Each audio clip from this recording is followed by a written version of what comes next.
സിയുടെ മറ്റൊരു ക്ലാസ്സിലേക്ക് ഏവർക്കും സ്വാഗതം. ഇന്നത്തെ ക്ലാസ്സിൽ നമ്മൾ അക്കൗണ്ടിങ്ങുമായി ബന്ധപ്പെട്ട ചില ക്വസ്റ്റ്യൻസും അതിൻ്റെ ആൻസേഴ്സുമാണ് ഡിസ്കസ് ചെയ്യാനായി പോകുന്നത്.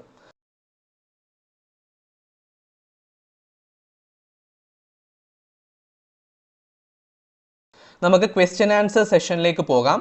നമ്മളുടെ ഒന്നാമത്തെ question, revenue received from the sale of goods is treated as an earnings during the period in which the sale is made, the products are manufactured, the cash is collected, the planning take place. നമ്മുടെ ഒന്നാമത്തെ question എന്താണ് പറയുന്നത്? എപ്പോഴാണ് revenue recognise ചെയ്യുന്നത്? ഒരു sale നടക്കുമ്പോൾ, ഗുഡ്സിൻ്റെ sale നടക്കുമ്പോൾ എപ്പോഴാണ് റവന്യൂ റെക്കഗ്നൈസ് ചെയ്യുന്നത്? ആ സെയിൽ നടക്കുന്ന സമയത്താണോ, അതോ ആ പ്രോഡക്റ്റ് മാനുഫാക്ചർ ചെയ്യുന്ന സമയത്ത് തന്നെ സെയിൽ ആ റവന്യൂ റെക്കഗ്നൈസ് ചെയ്യണോ, അതോ ക്യാഷ് കിട്ടുമ്പോഴാണോ റവന്യൂ റെക്കഗ്നൈസ് ചെയ്യേണ്ടത്, അതോ പ്ലാനിങ് നടക്കുന്ന സമയത്താണോ? എന്തായിരിക്കും ആൻസർ? എപ്പോഴാണ് റവന്യൂ റെക്കഗ്നൈസ് ചെയ്യപ്പെടുന്നത്?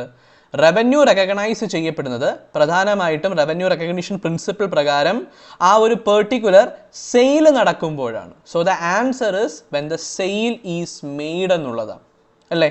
Revenue is recognised when the sale is made regardless of when the cash is collected. നമ്മൾ ഏത് സിസ്റ്റം അനുസരിച്ചാണ് അക്കൗണ്ടിങ് പ്രിപ്പയർ ചെയ്യുന്നത്? അക്രൂവൽ ബേസിസിലാണ്, ക്യാഷ് ബേസിസിലല്ല. സോ ക്യാഷ് കിട്ടിയോ ഇല്ലയോ എന്നല്ല നമ്മൾ അവിടെ നോക്കുക, അക്രൂവൽ ബേസിസിലാണ്. സോ ഇൻകം ഏൺ ചെയ്താൽ നമ്മൾ ആ ഒരു വർഷം ആ ഇൻകം കാണിക്കും. എക്സ്പെൻസ് ഇൻകർ ചെയ്തിട്ടുണ്ടെങ്കിൽ നമ്മൾ ആ വർഷത്തെ എക്സ്പെൻസ് ആയി കാണിക്കും. ക്യാഷ് ഔട്ട്ഫ്ലോയോ ഇൻഫ്ലോയോ ഉണ്ടാകണമെന്ന് നിർബന്ധമില്ല. ക്ലിയർ ആണോ? ക്യാഷ് കയ്യിൽ നിന്ന് പോയാലേ നമ്മളത് ചെയ്യൂ എന്നാണെങ്കിൽ അത് ക്യാഷ് ബേസിസ് ആണ്. നമ്മൾ ക്യാഷ് ബേസിസ് അല്ല ഫോളോ ചെയ്യുന്നത്, അക്രൂവൽ ബേസിസ് ആണ്. സോ ആൻസർ എന്താണ്? റവന്യൂ റെക്കഗ്നിഷൻ പ്രിൻസിപ്പിളും അക്രൂവൽ ബേസിസും ഒക്കെ അനുസരിച്ച് സെയിൽ നടക്കുമ്പോൾ തന്നെ ആ ഒരു റവന്യൂ നമ്മൾ റെക്കഗ്നൈസ് ചെയ്യും. അതുകൊണ്ടാണ് ടോട്ടൽ സെയിൽസിനകത്ത് cash sale plus credit sale എന്ന് നമ്മൾ പറയുന്നത്. ക്രെഡിറ്റിന് സെയിൽ നടത്തിയാലും അത് സെയിൽ റവന്യൂ ആയി റെക്കഗ്നൈസ് ചെയ്യും. ക്യാഷ് നമുക്ക് കിട്ടണമെന്നൊന്നും ഇല്ല. So when the sale is made എന്നുള്ളതാണ് ആൻസർ. രണ്ടാമത്തെ question, which accounting standard deal with revenue recognition? Revenue റെക്കഗ്നിഷനുമായി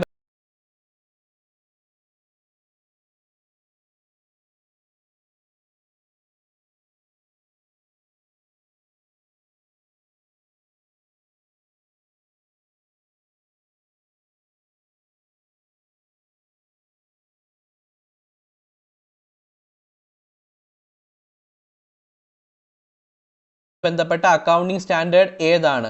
ഇൻഡ് AS 12 ആണോ, 18 ആണോ, 28 ആണോ, 17 ആണോ? ഓക്കെ അല്ലേ?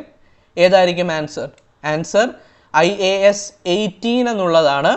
IAS 18 revenue deals with the recognition of revenue arising from sale of goods, rendering of service, use of entity, assets by others, interest, royalty, dividend, etc. ഇതൊക്കെ deal ചെയ്യുന്നത് ഏത് AS-ലാണ്?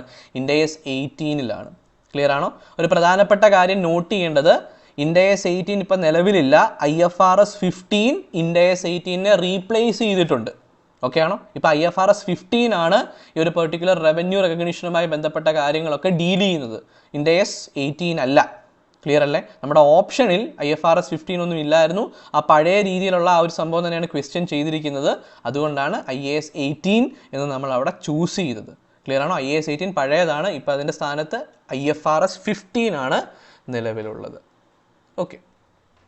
മൂന്നാമത്തെ question, which accounting convention state that accounting practice should remain unchanged from time to time? അതായത് നിങ്ങൾ follow ചെയ്യുന്ന accounting methods അല്ലെങ്കിൽ accounting procedures അത് കാലാകാലങ്ങളിൽ ചേഞ്ച് കൂടാതെ നിലനിൽക്കണം എന്ന് ഏത് പ്രിൻസിപ്പിൾ അല്ലെങ്കിൽ കൺവെൻഷനാണ് പറയുന്നത്? ഫുൾ ഡിസ്ക്ലോഷർ ആണോ, മെറ്റീരിയാലിറ്റി ആണോ, കൺസർവേറ്റിസം ആണോ, അതോ കൺസിസ്റ്റൻസി പ്രിൻസിപ്പിൾ ആണോ ഇത് പറയുന്നത്? ക്ലിയർ അല്ലേ? ഏതാണ് ആൻസർ?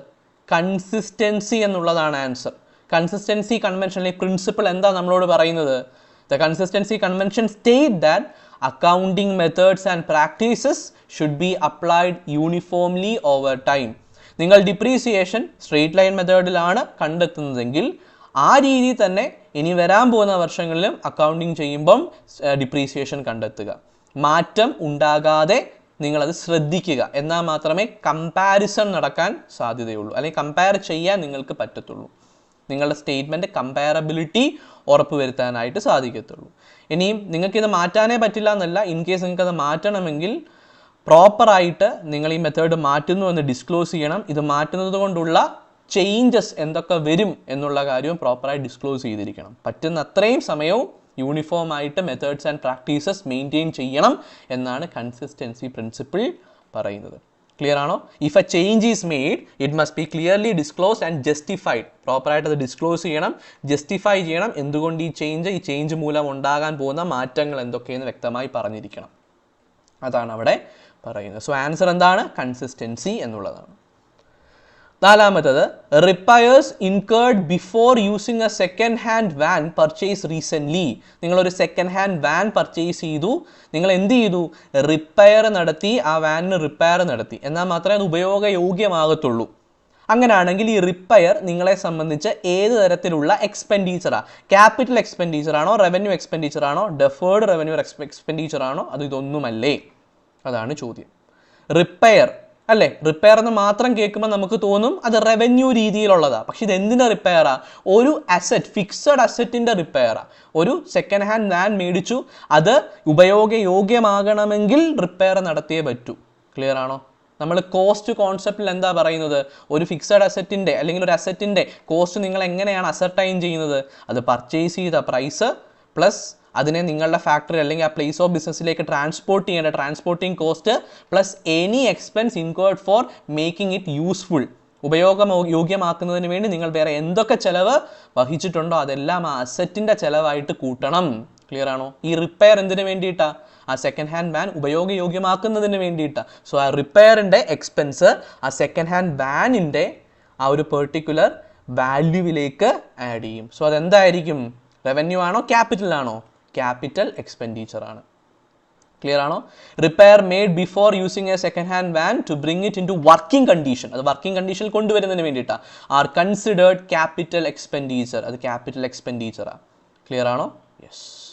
ഓക്കെ, അതിനെ റെഗുലർ എക്സ്പെൻസ് ആയി ട്രീറ്റ് ചെയ്യത്തില്ല, അത് ക്യാപിറ്റൽ എക്സ്പെൻഡിച്ചർ ആണ്. സോ ആ വാനിൻ്റെ വിലയോടൊപ്പം ഈ റിപ്പയറിൻ്റെ എക്സ്പെൻസും കൂടെ ആഡ് ചെയ്യപ്പെടും, ക്യാപിറ്റലൈസ് ചെയ്യപ്പെടും. അടുത്ത ചോദ്യം, state the minimum percentage of profit that has to be transferred to general reserve by a joint stock company if the dividend declared is 18%. ഒരു കമ്പനി ഡിവിഡൻഡ് ഡിക്ലയർ ചെയ്തു, 18% ഡിവിഡൻഡ് കൊടുക്കാമെന്നാണ് അവർ declare ചെയ്തിരിക്കുന്നത്. അങ്ങനെയാണെങ്കിൽ എത്ര percentage of profit അവർ general റിസർവിലേക്ക് മാറ്റി വെക്കണം? 18% dividend കൊടുക്കാൻ തീരുമാനിച്ചാൽ എത്ര ശതമാനം, പ്രോഫിറ്റിൻ്റെ എത്ര ശതമാനം ജനറൽ റിസർവിലേക്ക് മാറ്റി വെക്കണം? 0% ആണോ, 10% ആണോ, 7.5% ആണോ, 5% ആണോ? ആൻസർ എന്ന് പറയുന്നത് 7.5% ആണ്. കമ്പനീസ് റൂൾ 1975 പ്രകാരം if a dividend is between 15% to 20%, 15%-നും 20%-നും ഇടയ്ക്കുള്ള ഒരു പെർസെൻറ്റേജ് ഓഫ് ഡിവിഡൻഡ് ആണ് കമ്പനി ഡിക്ലയർ ചെയ്യുന്നതെങ്കിൽ company must transfer at least 7.5% of current profit to general reserve. Clear ആണോ? അതാണ് നിയമം. 7.5 എങ്കിലും ട്രാൻസ്ഫർ ചെയ്തിരിക്കണം. ക്ലിയർ അല്ലേ? അതുകൊണ്ട് ആൻസർ എന്താ? 7.5 ആണ്. ആ നിയമം നോക്കിക്കേ, 10% വരെയാണ് ഡിവിഡൻഡ് ഡിക്ലയർ ചെയ്യുന്നതെങ്കിൽ ഒന്നും തന്നെ ട്രാൻസ്ഫർ ചെയ്യേണ്ട എങ്ങോട്ട്? ജനറൽ റിസർവിൽ. 10%-നും 12.5%-നും ഇടയ്ക്കാണെങ്കിൽ 2.5% ഓഫ് പ്രോഫിറ്റ് ട്രാൻസ്ഫർ ചെയ്യണം. 12.5%-നും 15%-നും ഇടയ്ക്കാണെങ്കിൽ 5% ഓഫ് പ്രോഫിറ്റ് ജനറൽ റിസർവിൽ ട്രാൻസ്ഫർ ചെയ്യണം. ഇനി 15 to 20% ആണെങ്കിൽ 7.5% ട്രാൻസ്ഫർ ചെയ്യണം. 20% ആണെങ്കിൽ മിനിമം 10% എങ്കിലും ട്രാൻസ്ഫർ ചെയ്തിരിക്കണം. എങ്ങോട്ടേക്ക്? ജനറൽ റിസർവിലോട്ട് ട്രാൻസ്ഫർ ചെയ്യണം. സോ ആൻസർ എന്താണ്? 7.5%. അടുത്ത ചോദ്യം, income tax paid by a sole proprietor on his business income should be. എന്ത് ചെയ്യണമെന്നാണ് ചോദിച്ചിരിക്കുന്നത്? ആരുടെ ഇൻകം ടാക്സാ? സോൾ പ്രൊപ്രൈറ്ററുടെ ഇൻകം ടാക്സ് ആണ്. ഓക്കെ ആണോ? സോൾ ട്രേഡർ എന്ന് പറഞ്ഞാൽ എന്താ? അയാൾ മാത്രമാണ് ആ ബിസിനസ്സിൻ്റെ ഓണർ. സോ അയാളായിരിക്കും എൻറ്റയർ ക്യാപിറ്റൽ കോൺട്രിബ്യൂട്ട് ചെയ്യുന്നത്. ലാഭമുണ്ടെങ്കിൽ മുഴുവനായി അയാൾ തന്നെ എടുക്കും, നഷ്ടമാണെങ്കിലും അയാൾ തന്നെ മുഴുവൻ സഫർ ചെയ്യും. സെപ്പറേറ്റ് എൻറ്റിറ്റി ആണോ? അക്കൗണ്ടിങ് ടേംസിൽ സെപ്പറേറ്റ് എൻറ്റിറ്റിയാ? ലീഗലി നോക്കുമ്പോൾ സെപ്പറേറ്റ് ആണോ? അല്ല. സോൾ പ്രൊപ്രൈറ്ററും അതുപോലെ തന്നെ അയാളുടെ ബിസിനസ്സും ഒന്നായിട്ടാണ് നിയമത്തിൻ്റെ കണ്ണിൽ കാണപ്പെടുന്നത്. അക്കൗണ്ടിങ്ങിന് വേണ്ടി മാത്രം സെപ്പറേറ്റ് ബിസിനസ് എൻറ്റിറ്റി കോൺസെപ്റ്റ് ഉള്ളതുകൊണ്ട് സെപ്പറേറ്റ് ആയിട്ട് അക്കൗണ്ടിങ് ചെയ്യുന്നു. പക്ഷേ നിയമത്തിൻ്റെ മുന്നിൽ സോൾ ട്രേഡറും അയാളുടെ ബിസിനസ്സും ഒന്ന് തന്നെയാണ്. സോ അയാളുടെ ഫേമിനെതിരെ ഒരു കംപ്ലയിൻറ്റ് കൊടുക്കണമെങ്കിൽ അയാളുടെ പേരിൽ തന്നെ ആയിരിക്കും കംപ്ലയിൻറ്റ് കൊടുക്കുക. ക്ലിയർ ആണോ? ഓക്കെ അല്ലേ? അയാളെ തന്നെ ആയിരിക്കും സ്യൂ ചെയ്യുന്നത്. അയാൾക്ക് കംപ്ലയിൻറ്റ് കൊടുക്കണം, അയാൾ സ്വന്തം പേരിലായിരിക്കും മറ്റൊരാൾക്കെതിരെ കംപ്ലയിൻറ്റ് കൊടുക്കുന്നത്. സോ ലീഗലി അവർ സെപ്പറേറ്റ് പേഴ്സൺ അല്ല. ഓക്കെ അല്ലേ? അത്രയും കാര്യം മനസ്സിലായല്ലോ. ഇനിയും ചിന്തിക്കുക, അയാളുടെ ഇൻകം ടാക്സ് ഉണ്ട്. ക്ലിയർ ആണോ? Income tax paid by a sole proprietor. അയാളുടെ ബിസിനസ്സുമായി ബന്ധപ്പെട്ട ടാക്സ് ആണ്. അത് അയാളുടെ ഇൻകം ടാക്സിലായിരിക്കുമല്ലോ ഉൾപ്പെട്ടിരിക്കുക. കാരണം അയാൾ തന്നെയല്ലേ, ഓണർ തന്നെയല്ലേ ആ ഒരു ബിസിനസ് എന്ന് പറയുന്നത്. കാരണം സെപ്പറേറ്റ് എൻറ്റിറ്റി അല്ല നിയമത്തിൻ്റെ കണ്ണിൽ. സോ ഇൻകം ടാക്സ് ലോയുടെ കണ്ണിൽ സെപ്പറേറ്റ് എൻറ്റിറ്റി അല്ല. സോ അയാളുടെ ബിസിനസ്സിൻ്റെ ഇൻകം അയാളുടെ പേഴ്സണൽ ഇൻകത്തിനകത്ത് തന്നെ ഉൾപ്പെടുത്തും. ക്ലിയർ ആണോ? ഇൻകം ടാക്സിൽ ഒരു വ്യക്തിയുടെ ഇൻകത്തെ പല ഭാഗങ്ങളായി തിരിച്ചിട്ടുണ്ട്. Income from house property, income from salary, income from profit and gains of business or profession, income from other sources, income from capital gains എന്നിങ്ങനെ തിരിച്ചിട്ടുണ്ട്. ഇതിനകത്ത് ഒരു വ്യക്തിയുടെ, ഈ സോൾ ട്രേഡറുടെ income from profit and gains from business or profession എന്ന ഹെഡിനകത്തായിരിക്കും അയാളുടെ സോൾ പ്രൊപ്രൈറ്റർഷിപ്പ് ബിസിനസ്സിൻ്റെ ഇൻകത്തിൻ്റെ മേലുള്ള ടാക്സ് വരുന്നത്. ഓക്കെ ആണോ? ഓക്കെ അല്ലേ? സോ ഈ ടാക്സ് എന്ത് ചെയ്യണമെന്നാണ് ചോദിക്കുന്നത്. Debited to P and L account, P and L account debit ചെയ്യണോ? Debited to trading account debit ചെയ്യണോ? Credited to P and L account credit ചെയ്യണോ? Deducted from capital account in balance sheet, അയാളുടെ balance ഷീറ്റിൽ capital അക്കൗണ്ടിൽ നിന്ന് deduct ചെയ്യണോ? ഓരോന്നും നോക്കാം. പി ആൻഡ് എൽ അക്കൗണ്ടിൽ കൊണ്ട് ഡെബിറ്റ് ചെയ്യണോ? അതൊരു എക്സ്പെൻസ് ആണോ? ബിസിനസിൻ്റെ എക്സ്പെൻസ് ആണോ? കാരണം ബിസിനസ് അല്ല പേ ചെയ്യുന്നത്. ബിസിനസ്സിന് വേണ്ടി ആരാ പേ ചെയ്യുന്നത്? സോൾ ട്രേഡറാണ്. സോ ബിസിനസിൻ്റെ എക്സ്പെൻസ് അല്ല. സോ ഡെബിറ്റ് ചെയ്യേണ്ട ആവശ്യമില്ല. ട്രേഡിംഗ് അക്കൗണ്ടിൽ ചെയ്യണോ? ട്രേഡിംഗ് അക്കൗണ്ടിൽ ട്രേഡിങ്ങുമായി ബന്ധപ്പെട്ട കാര്യങ്ങൾ മാത്രമേ വരത്തുള്ളൂ. സോ ട്രേഡിംഗ് അക്കൗണ്ടിലും ചെയ്യേണ്ട. ഇനി ക്രെഡിറ്റഡ് ടു പി ആൻഡ് എന്ന് പറഞ്ഞു കഴിഞ്ഞാൽ ഇൻകം ആണ് പി ആൻഡിൽ ക്രെഡിറ്റ് ചെയ്യുന്നത്. ടാക്സ് പേ ചെയ്താൽ ഒരിക്കലും ഇൻകം അല്ല, അതൊരു ചെലവ് തന്നെയാണ്. സോ ഒരിക്കലും ക്രെഡിറ്റഡ് അല്ല. പിന്നെ എന്തായിരിക്കും ആൻസർ എന്ന് പറയുന്നത്? Deducted from capital account in balance sheet, balance ഷീറ്റിൽ ക്യാപിറ്റൽ അക്കൗണ്ടിൽ നിന്ന് ഡിഡക്റ്റ് ചെയ്യുന്നു. ഇനി എന്തുകൊണ്ട് ഡിഡക്റ്റ് ചെയ്യുന്നു എന്ന് ചോദിച്ചു കഴിഞ്ഞാൽ, income tax paid by sole proprietor is treated as personal expense, അയാളുടെ പേഴ്സണൽ എക്സ്പെൻസ് ആയിട്ടാണ് ട്രീറ്റ് ചെയ്യുന്നത്. എന്തുകൊണ്ട്? അയാൾ തന്നെയാണ് ബിസിനസ്. അപ്പോൾ ബിസിനസിൻ്റെ ഇൻകം ഇൻകത്തിൻ്റെ മേലെ അയാൾ ടാക്സ് പേ ചെയ്താൽ അയാൾ സ്വന്തം ഇൻകത്തിൻ്റെ മേലാണ് ടാക്സ് പേ ചെയ്യുന്നത്. സോ പേഴ്സണൽ എക്സ്പെൻസ് ആയിട്ടാണ് ട്രീറ്റ് ചെയ്യുന്നത്. അതുകൊണ്ട് അക്കൗണ്ടിങ്ങിൽ ബിസിനസ്സിൻ്റെ ചിലവെന്ന രീതിയിൽ പി ആൻഡ് എല്ലിൽ കാണിക്കത്തില്ല. പകരം എന്ത് ചെയ്യും?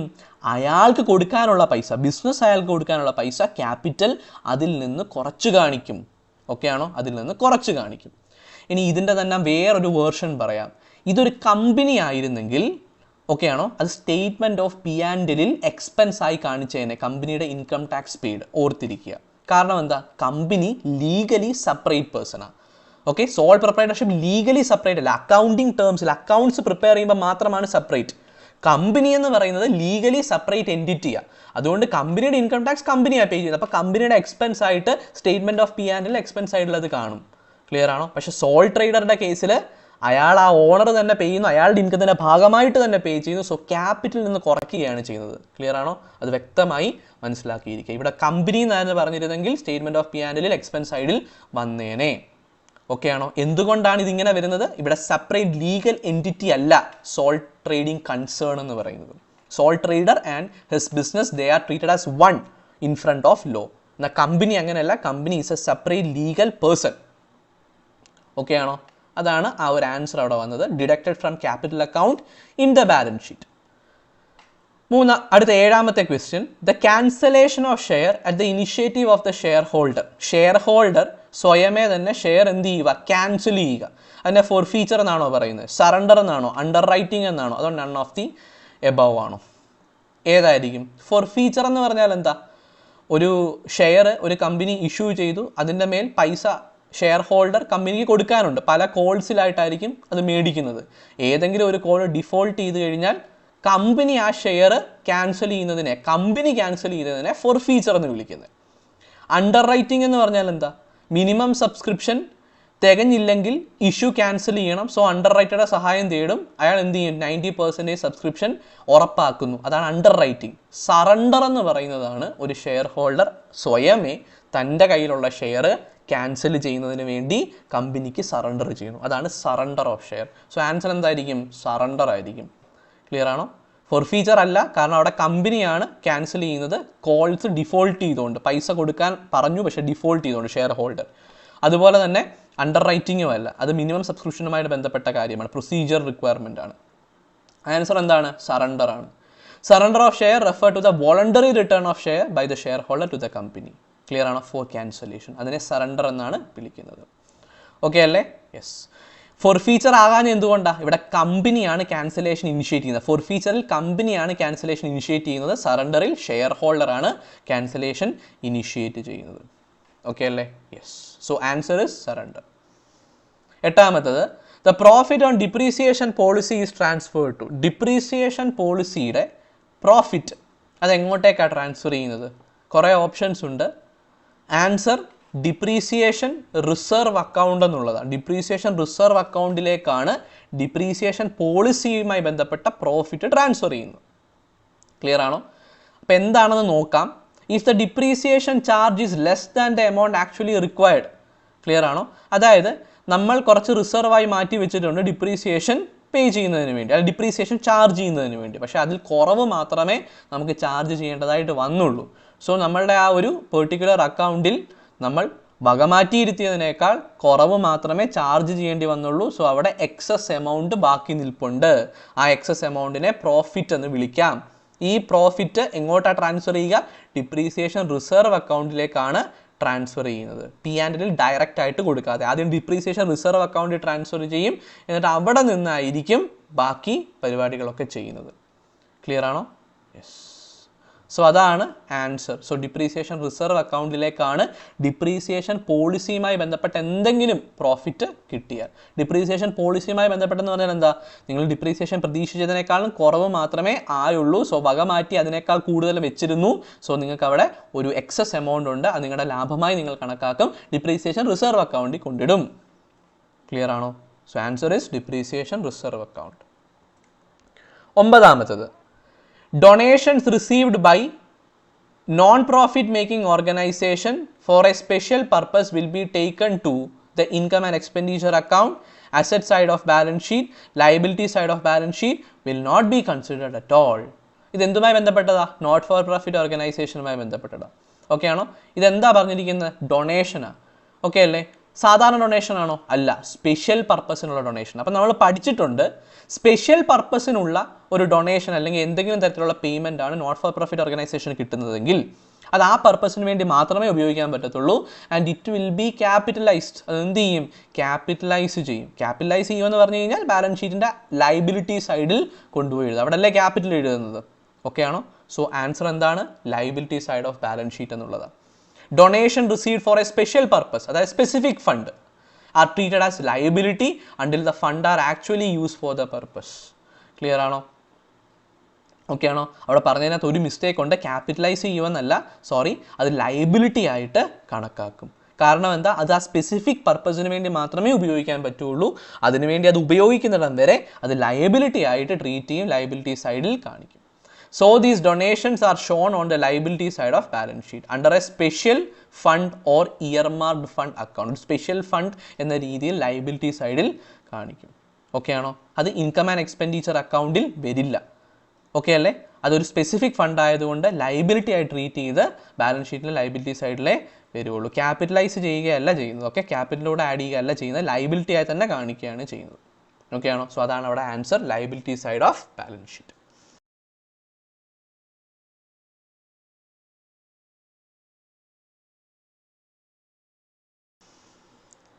പത്താമത്തത്, under single entry system the amount of opening stock can be ascertained. Single entry system നമ്മൾ പഠിച്ചിട്ടുണ്ട്. പലപ്പോഴും ക്വസ്റ്റ്യനിൽ ഓപ്പണിംഗ് സ്റ്റോക്ക് കാണത്തില്ല. അപ്പോൾ ഓപ്പണിംഗ് സ്റ്റോക്ക് ഇല്ലെങ്കിൽ നമ്മൾ എങ്ങനെയാണ് അത് പ്രിപ്പയർ ചെയ്യുന്നത്? ഓപ്പണിംഗ് സ്റ്റോക്ക് എങ്ങനെ നമ്മൾ കണ്ടെത്തും? നമ്മളൊരു ട്രേഡിംഗ് അക്കൗണ്ട് ഉണ്ടാക്കിയാൽ പോരെ, നമുക്ക് ബാക്കി ഇൻഫർമേഷൻ എല്ലാം കാണും. ഒരു ട്രേഡിംഗ് അക്കൗണ്ടിൽ എങ്ങനെയാണ് വരുന്നത്? ഡെബിറ്റ് സൈഡിൽ ഓപ്പണിംഗ് സ്റ്റോക്ക്, പിന്നെ നെറ്റ് പർച്ചേസസ്, ഓക്കെ അല്ലേ, പിന്നെ ഡയറക്റ്റ് എക്സ്പെൻസ്. ക്രെഡിറ്റ് സൈഡിൽ നെറ്റ് സെയിൽസ്, ക്ലോസിംഗ് സ്റ്റോക്ക്. നമുക്ക് ഓപ്പണിംഗ് സ്റ്റോക്ക് ഇല്ലെങ്കിൽ മറ്റെല്ലാ കാര്യങ്ങളും ഉണ്ടെങ്കിൽ ഒരു ട്രേഡിംഗ് അക്കൗണ്ട് പ്രിപ്പയർ ചെയ്താൽ അതിൻ്റെ ബാലൻസ് പിന്നെ എന്താ? ഗ്രോസ് പ്രോഫിറ്റ് ഉൾപ്പെടെ എല്ലാം നമുക്കുണ്ട്. അങ്ങനെയാണെങ്കിൽ അതിൻ്റെ ബാലൻസ് എന്തായിരിക്കും വരിക? അത് ഓപ്പണിംഗ് സ്റ്റോക്ക് ആയിരിക്കും. അങ്ങനെയാണ് നമ്മൾ കണ്ടുപിടിച്ചിട്ടുള്ളത്. ഓക്കെ ആണോ? സോ ഓപ്ഷൻസ് നോക്കിയിട്ട് പറയുക ഏതായിരിക്കും ആൻസർ. സിംഗിൾ എൻട്രി സിസ്റ്റത്തിൽ ഓപ്പണിംഗ് സ്റ്റോക്ക് ക്വസ്റ്റ്യന് തന്നിട്ടില്ല എങ്കിൽ എങ്ങനെ നിങ്ങൾക്ക് അസർട്ടൈൻ ചെയ്യാം? ക്രെഡിറ്റർ അക്കൗണ്ട് ആണോ പ്രിപ്പയർ ചെയ്യുന്നത്? ക്രെഡിറ്റർ അക്കൗണ്ട് പ്രിപ്പയർ ചെയ്യുന്ന വേറെ കാര്യങ്ങൾ കണ്ടെത്താൻ വേണ്ടിയിട്ടാണ്. ഓക്കെ ആണോ? ക്രെഡിറ്റർ അക്കൗണ്ട് പ്രിപ്പയർ ചെയ്യുന്നത് എന്തിനു വേണ്ടിയിട്ടായിരിക്കും? ക്രെഡിറ്റ് പർച്ചേസ് കാണാൻ വേണ്ടിയിട്ടായിരിക്കും അല്ലേ? ക്രെഡിറ്റ് പർച്ചേസ് കാണാൻ വേണ്ടിയിട്ടായിരിക്കും. ഓക്കെ അല്ലേ? യെസ്. ഡെറ്റർ അക്കൗണ്ട് ആണെങ്കിൽ ക്രെഡിറ്റ് സെയിൽ കാണാൻ വേണ്ടിയിട്ടായിരിക്കും. അപ്പോൾ ഇതെന്താ ആൻസർ? മെമ്മോറാൻഡം ട്രേഡിംഗ് അക്കൗണ്ടാണ് പ്രിപ്പയർ ചെയ്യുന്നത്. ഓക്കെ ആണോ? Memorandum trading account. In the single entry system, complete records are not maintained. To find out missing information like opening stock, memorandum trading account is prepared. Clear alle? It helps to estimate opening and closing stock, gross profit and other detail by reconstructing the trading result. ബാക്കി എല്ലാ ഇൻഫർമേഷനും കാണും. നമ്മൾ account prepare ചെയ്ത balance എന്തായിരിക്കും? Opening stock. അപ്പോൾ നമുക്ക് opening stock കിട്ടും. ഓക്കെ ആണോ? ഓപ്പണിംഗ് സ്റ്റോക്ക് കിട്ടും. So answer memorandum trading account. അടുത്തൊരു ക്വസ്റ്റ്യൻ ആണ് ചെയ്യാനുള്ളതാണ്. If the rate of gross profit is 20%, gross profit GP ratio 20%, okay ആണോ? GP rate on cost of goods sold. Cost of goods സോൾഡിൻ്റെ 20% gross profit. അങ്ങനെ പറയാം. Cost of goods സോൾഡിന് 20% gross profit. സെയിൽസും തന്നിട്ടുണ്ട്, 1,00,000 സെയിൽസ്. അങ്ങനെയാണെങ്കിൽ ഗ്രോസ് പ്രോഫിറ്റ് എത്രയാണെന്നാണ് ചോദിച്ചിരിക്കുന്നത്. Okay ആണോ? കോസ്റ്റ് ഓഫ് ഗുഡ്സ് സോൾഡിൻ്റെ 20% ഗ്രോസ് പ്രോഫിറ്റ്. സെയിൽസ് 1,00,000 അങ്ങനെയാണെങ്കിൽ ഗ്രോസ് പ്രോഫിറ്റ് എന്തായിരിക്കും? എങ്ങനെ ചെയ്യുന്നതെന്ന് നോക്കാം. കോസ്റ്റ് ഓഫ് ഗുഡ്സ് സോൾഡിനെ നമുക്ക് എക്സ് ആയിട്ട് എടുക്കാം. ഓക്കെ ആണോ? അപ്പം കോസ്റ്റ് ഓഫ് ഗുഡ്സ് സോൾഡിൻ്റെ 20% ഗ്രോസ് പ്രോഫിറ്റ്. അപ്പം 20% ഓഫ് എക്സ് ആണ് ഗ്രോസ് പ്രോഫിറ്റ്. 20% എന്ന് പറയുമ്പോൾ 20/100 0.20. ബട്ട് 0.20 ഇൻറ്റു എക്സ് ആണ് ഗ്രോസ് പ്രോഫിറ്റ് എന്ന് പറയുന്നത്. ഇനി സെയിൽസ് എന്ന് പറഞ്ഞാൽ എന്താ? Cost of goods sold plus gross profit. നമുക്കറിയാം അല്ലേ? Cost of goods sold plus gross profit. Sale minus cost of goods sold ആണ് ഗ്രോസ് പ്രോഫിറ്റ്. അപ്പോൾ sale is equal to cost of goods sold plus gross profit. പിടി കിട്ടിയോ? Sale എത്രയാ? 1,00,000 question തന്നിട്ടുണ്ട്. Is equal to cost of goods sold എത്രയാ? X ആണ്. Plus gross profit എത്രയാ? 0.20 X ആണ്. ക്ലിയർ ആണോ? അപ്പോൾ അത്ര X plus 0.20 X is equal to 1.20 X. So 1,00,000 is equal to 1.20 X. അപ്പോൾ എക്സ് എത്രയാ? X is equal to 1,00,000 divide by 1.20 is equal to 83,333.33 എന്ന് കിട്ടും. ഓക്കെ ആണോ? അതാണ് എക്സ്. എക്സ് എന്ന് പറഞ്ഞാൽ എന്താ? Cost of goods sold. നമുക്ക് എന്താ കണ്ടുപിടിക്കേണ്ടത്? Gross profit. ഗ്രോസ് പ്രോഫിറ്റ് എന്താണ്? എക്സിൻ്റെ 20%. സോ 83,333.33യുടെ 20% ആണ് gross profit, which is 16,667. Answer എത്രയാണ്? 16,667 ആണ് ആൻസർ. ഓക്കെ അല്ലേ? 12ാമത്തത്, on seizure of goods by the hire vendor in a hire purchase deal. ഒരു ഹയർ പർച്ചേസ് ഡീലിൽ ഹയർ വെൻഡർ എന്ത് ചെയ്യുന്നു? ഗുഡ്സ് സീസ് ചെയ്യുന്നു. അങ്ങനത്തെ സിറ്റുവേഷനിൽ the balance in the asset account is transferred to. നമ്മുടെ അസറ്റ് അക്കൗണ്ടിലുള്ള ബാലൻസ് എങ്ങോട്ടേക്കാണ് ട്രാൻസ്ഫർ ചെയ്യുന്നത്? പ്രോഫിറ്റ് ആൻഡ് ലോസ് അക്കൗണ്ട് ആണോ? ഗുഡ് റീപ്രൊസസ്ഡ് അക്കൗണ്ട് ആണോ? റിക്കവറി അക്കൗണ്ട് ആണോ? ഹയർ വെൻഡേഴ്സ് അക്കൗണ്ട് ആണോ? ആൻസർ എന്ന് പറയുന്നത് ഗുഡ്സ് റീപ്രൊസസ്ഡ് അക്കൗണ്ട് ആണ്. വെൻ ഗുഡ്സ് ആർ സീസ്ഡ് അല്ലെങ്കിൽ റീപ്രൊസസ് ചെയ്ത് കഴിഞ്ഞാൽ ഒരു ഹയർ വെൻഡർ, ക്ലിയർ ആണോ? ഹയർ പർച്ചേസിന് വേണ്ടി കൊടുത്തേക്കോ മറ്റേ വ്യക്തിയുടെ കയ്യിൽ. ഓക്കെ ആണോ? അത് നമ്മൾ വീണ്ടും തിരിച്ചെടുത്തു. ഓക്കെ അല്ലേ? അപ്പോൾ റീപ്രൊസസ് ചെയ്തു. ക്ലിയർ അല്ലോ? ഹയർ വെൻഡർ റീപ്രൊസസ് ചെയ്തു. In a hire purchase agreement the balance in the asset account for the goods is transfer to goods reprocessed account. അപ്പോൾ എങ്ങോട്ടേക്ക് പോകും? ഗുഡ്സ് റീപ്രൊസസ്ഡ് അക്കൗണ്ടിലേക്ക് പോകും. ക്ലിയർ അല്ലേ? ഈ അക്കൗണ്ട് എന്താണ് കാണിക്കുന്നത്? This account record the value of goods taken back and help track the repossession process separately from normal sale or recovery. Okay അല്ലേ? അതാണ് ആ അക്കൗണ്ട് കാണിക്കുന്നത്. അടുത്തത് 13ാമത്തത്, amount collected by a company as security premium should be use to. Okay ആണോ? Security premium ആയിട്ട് collect ചെയ്യപ്പെടുന്ന amount, അതായത് 10 രൂപയാണ് ഷെയറിൻ്റെ വാല്യൂ, അത് 12 രൂപയ്ക്ക് വിറ്റു. അപ്പം ഫേസ് വാല്യൂവിനേക്കാളും കൂടുതൽ വിലയ്ക്കാണ് വിറ്റത്. ആ എക്സ്ട്രാ എമൗണ്ട് സെക്യൂരിറ്റി പ്രീമിയമാണ്, എക്സ്ട്രാ കിട്ടിയ പൈസയാണ്. ക്ലിയർ ആണോ? അത് എന്തിനൊക്കെ വേണ്ടി? അപ്പോൾ സെക്യൂരിറ്റി പ്രീമിയം അക്കൗണ്ടിലോട്ടാണല്ലോ ആ എക്സ്ട്രാ 2 രൂപ, 10 രൂപയുടെ 12 രൂപയ്ക്ക് വിറ്റ എക്സ്ട്രാ 2 രൂപ സെക്യൂരിറ്റി പ്രീമിയം അക്കൗണ്ടിലോട്ടാണ് പോകുന്നത്. അത് എന്തിനൊക്കെ വേണ്ടി ഉപയോഗിക്കാം? ഓക്കെ ആണോ? Fully paid bonus share issue ചെയ്യാൻ വേണ്ടി ഉപയോഗിക്കാമോ? പ്രിലിമിനറി എക്സ്പെൻസ് റൈറ്റ് ഓഫ് ചെയ്യാൻ ഉപയോഗിക്കാമോ? അതുപോലെ കമ്പനിയുടെ ഷെയറുകൾ ഓൺ ഷെയർ ബൈബാക്ക് ചെയ്യാൻ വേണ്ടി ഉപയോഗിക്കാമോ? അതാണ് ചോദ്യം. എന്തായിരിക്കും ആൻസർ? ഈ 3 കാര്യത്തിനു വേണ്ടി ഉപയോഗിക്കാം. So all of the above ആണ് ആൻസർ ആയിട്ട് വരുന്നത്. Security premium account can be used by a company for several purpose including issue of fully paid bonus share, writing off preliminary expenses and buyback of own share. Clear ആണോ?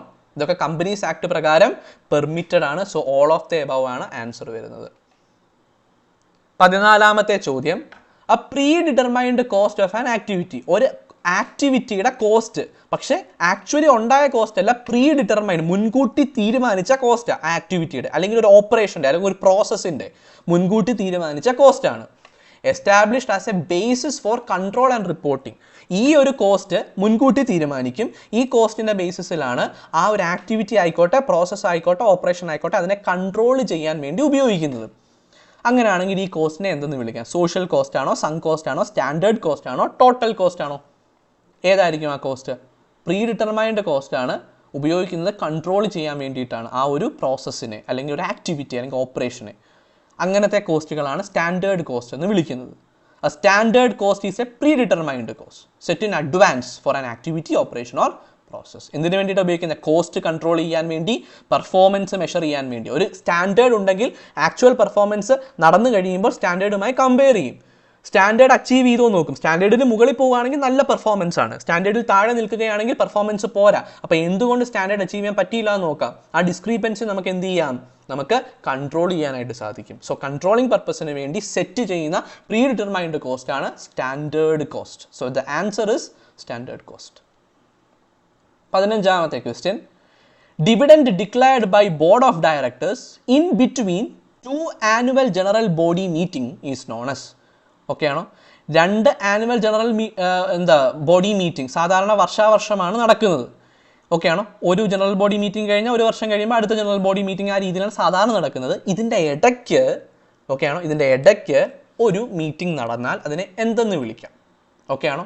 ഒരു meeting അല്ല, ഒരു dividend declare ചെയ്താൽ അതിനെ എന്തെന്ന് വിളിക്കാം? Okay ആണോ?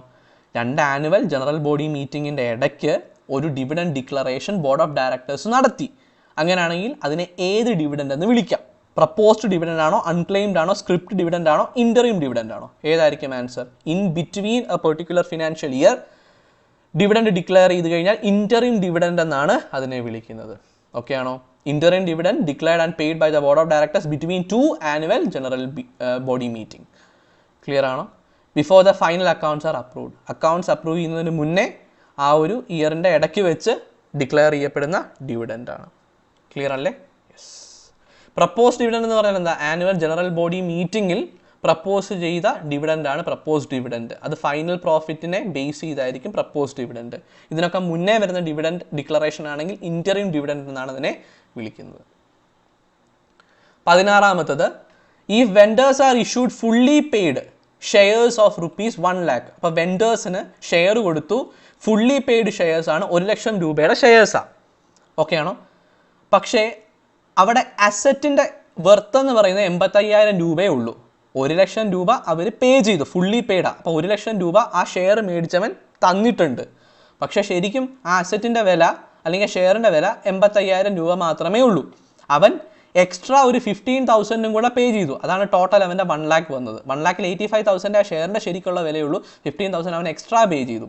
ഈ 15,000 എക്സ്ട്രാ പേ ചെയ്തത് ഏത് അക്കൗണ്ടിലോട്ട് പോകും? പ്രോഫിറ്റ് ആൻഡ് ലോസ് അക്കൗണ്ട് ആണോ, ഗുഡ്വിൽ അക്കൗണ്ട് ആണോ, ക്യാപിറ്റൽ റിസർവ് അക്കൗണ്ട് ആണോ, നൺ ഓഫ് ദീസ് ആണോ? ഏതായിരിക്കും? ഗുഡ്വിൽ അക്കൗണ്ട് ആണ്. When shares are issued at higher വാല്യൂലാണ് ഷെയർ ഇഷ്യൂ ചെയ്യുന്നതെങ്കിൽ നെറ്റ് അസറ്റ് വെർത്തിനെക്കാട്ടിലും. ക്ലിയർ ആണോ? ഓക്കെ അല്ലേ? ഈ കേസിൽ 15,000 അതിനെ എന്തെന്ന് കൺസിഡർ ചെയ്യും? ഗുഡ്വിൽ. അതായത് ആ കമ്പനിക്ക് സൽപ്പേര് അല്ലെങ്കിൽ റെപ്യൂട്ടേഷൻ ഉണ്ട്. എക്സ്ട്രാ അവൻ പേ ചെയ്തത് ആ കമ്പനിയുടെ റെപ്യൂട്ടേഷന് വേണ്ടിയിട്ടാണ് എക്സ്ട്രാ പൈസ പേ ചെയ്തത്. ഓക്കെ ആണോ? അങ്ങനെയാണ് കൺസിഡർ ചെയ്യുന്നത്. സോ ശരിക്കും അതിൻ്റെ വില 85,000 ഉള്ളൂ. പക്ഷേ അവൻ എക്സ്ട്രാ 15,000 കൂടെ പേ ചെയ്ത് 1 lakh പേ ചെയ്തിട്ടുണ്ടെങ്കിൽ 85,000 അതിൻ്റെ വിലയും 15,000 ആ കമ്പനി എൻജോയ് ചെയ്യുന്ന റെപ്യൂട്ടേഷനുമാണ്. ക്ലിയർ ആണോ? അതുകൊണ്ടാണ് എക്സ്ട്രാ എമൗണ്ട് അതിന് കിട്ടിയത് എന്ന് പറയും. സോ 15,000 ഗുഡ്വിൽ അക്കൗണ്ടിലേക്ക് പോകും. ഈ 15,000 എന്തിനെ റെപ്രസെൻറ്റ് ചെയ്യുന്നു? ഗുഡ്വിൽ എന്ന ഇൻടാഞ്ചിബിൾ അസറ്റിനെ റെപ്രസെൻറ്റ് ചെയ്യുന്നു. ഓക്കെ ആണോ? യെസ്. സോ ഗുഡ്വിൽ അക്കൗണ്ട് ആണ് ആൻസർ.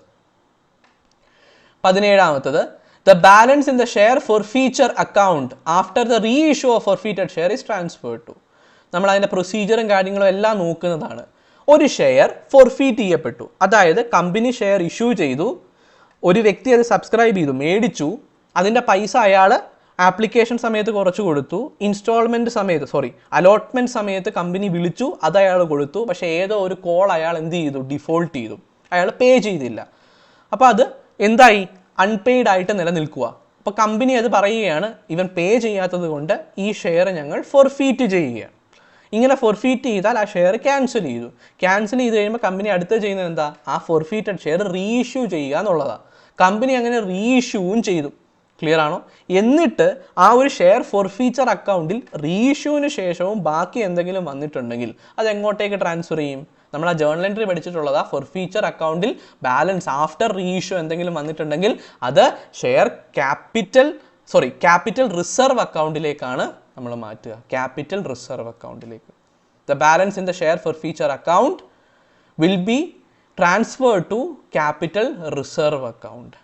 ഓക്കെ ആണോ? ഇതിനെ ഒരു ക്യാപിറ്റൽ പ്രോഫിറ്റ് റിസർവ് ആയിട്ട് കണക്കാക്കും. And cannot be distributed as dividend ആയിട്ട് അത് ഡിസ്ട്രിബ്യൂട്ട് ചെയ്യാൻ പറ്റത്തില്ല. ഓക്കെ ആണോ? സോ ക്യാപിറ്റൽ റിസർവ് എന്നുള്ളതാണ് അവിടെ ആൻസർ ആയിട്ട് വരുന്നത്. അടുത്തത്, a right of one person to satisfy a claim against another by holding or retaining the possession of others property is termed as. അതായത് എന്നോട് പറഞ്ഞിട്ടുള്ള ഒരു കാര്യം ഒരാൾ നിറവേറ്റിയില്ല, അയാളുടെ ഒരു പെർട്ടിക്കുലർ അസറ്റ് എൻ്റെ കയ്യിലുണ്ട്, കൊളാട്രൽ സെക്യൂരിറ്റി ആയിട്ടുണ്ട്, അയാൾ ആ പറഞ്ഞ കാര്യം നിറവേറ്റുന്നിടം വരെ ഈ സാധനം ഞാൻ വിട്ടുകൊടുക്കില്ല എന്ന് പറയുകയാണെങ്കിൽ അതിനെ എന്തെന്ന് വിളിക്കാം? റൈറ്റ് ഷെയർ എന്ന് വിളിക്കാമോ, ലെഗസി ആണോ, ലീൻ ആണോ, അണ്ടർ റൈറ്റിംഗ് ആണോ? ഓക്കെ ആണോ? എന്താണ് അതിൻ്റെ ആ ഒരു ടേം? ലീൻ ആണത്. ലീൻ എന്ന് പറയുന്നത് ഒരു ലീഗൽ റൈറ്റ് ആണ്. അതായത് എൻ്റെ കയ്യിൽ ഒരു വ്യക്തിയുടെ ഒരു പ്രോപ്പർട്ടി ഉണ്ട്, അതിന് അഗെയിൻസ്റ്റ് ആയിട്ട് ഞാൻ അയാൾക്ക് ഒരു ബെനിഫിറ്റ് കൊടുത്തിട്ടുണ്ട്. ക്ലിയർ ആണോ? സോ പ്രോപ്പറായിട്ട് എനിക്ക് കിട്ടേണ്ട കാര്യം കിട്ടുന്നിടം വരെ ഈ ഒരു സാധനം അസറ്റ് ഞാൻ വിട്ടു കൊടുക്കില്ല എന്ന് ഞാൻ പറയുകയാണെങ്കിൽ I M exercising A lean over that asset. Clear അല്ലേ? A lien is the legal right of a person, the holder, to retain possession of someone else's property until a debt or claim is settled. Okay ആണോ? It acts as a security for the payment of a debt or obligation. So അവനത് പേ ചെയ്യുന്നിടം വരെ അവൻ്റെ ഈ property ഞാൻ വിട്ടുകൊടുക്കില്ല. അതാണ് lean എന്ന് പറയുന്നത്. Okay ആണോ? Yes. So the answer is lien. 19ാമത്തത്, the balance of the debenture sinking fund account after redemption of debenture is transferred to. Debenture redeem ചെയ്തതിന് ശേഷം ഡിബഞ്ചർ സിങ്കിങ് ഫണ്ട് അക്കൗണ്ടിൽ ബാലൻസ് കിടക്കുന്ന പൈസ എങ്ങോട്ടേക്ക് ട്രാൻസ്ഫർ ചെയ്യും? പി ആൻഡ് എൽ അക്കൗണ്ടിൽ പോവോ, capital റിസർവിൽ പോവോ, ഡിബഞ്ചർ റിഡംഷൻ ഫണ്ട് അക്കൗണ്ടിൽ പോവോ, ജനറൽ റിസർവിൽ പോവോ? ക്യാപിറ്റൽ റിസർവിലോട്ടാണ് അതും ട്രാൻസ്ഫർ ചെയ്യുന്നത്. ക്ലിയർ ആണോ? After the redemption of debenture any balance remaining in the debenture sinking fund account is transferred to capital reserve account. Clear ആണോ? കാരണം അതെന്താണ്? കമ്പനിക്ക് ക്യാപിറ്റൽ ഗെയിൻ ആണ്. ഓക്കെ ആണോ?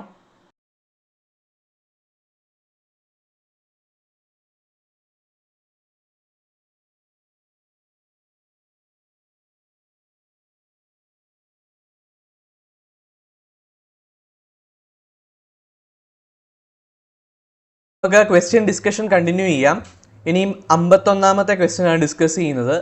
An unfavorable material price variance occurs because of option A, price increase in raw material, option B, price decrease in raw material, option C, less than anticipated normal wage in the manufacturing process, and option D, more than anticipated normal wage in the manufacturing process. So ഏതാണ് ഒരു unfavourable material price വേരിയൻസിൻ്റെ കാരണമായിട്ട് വരുന്നത്? അതാണ് ഇവിടെ ചോദിച്ചിരിക്കുന്നത്. ഏതായിരിക്കും answer?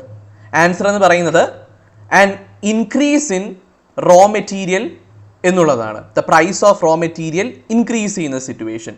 Price increase in raw material.